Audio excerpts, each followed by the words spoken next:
പ്രോപ്പറായിട്ട് റിക്കവറി കിട്ടാതെ കോംപ്ലിക്കേഷൻസ് വന്നതിന് ശേഷം ഇനിയിപ്പോൾ നിങ്ങൾ ഫിസിയോതെറാപ്പി ചെയ്താൽ മതി മാറുമെന്ന് പറഞ്ഞ് വിടുമ്പോഴും എത്ര കാലതാമസം എടുക്കുമെന്ന് അറിയാമോ? ശരിയായ സമയത്ത് ശരിയായ രീതിയിൽ ട്രീറ്റ്മെൻറ്റ് സ്റ്റാർട്ട് ചെയ്തില്ലെങ്കിൽ.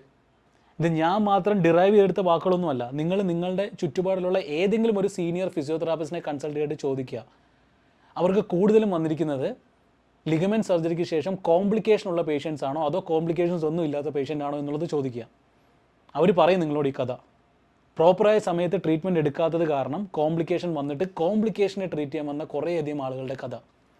നിങ്ങൾക്കും ഭാവിയിൽ ഈ കഥയിൽ ഉൾപ്പെടണോ എന്നുള്ളത് നിങ്ങളുടെ തീരുമാനമാണ്. Decision is 100% upon you because it is your health.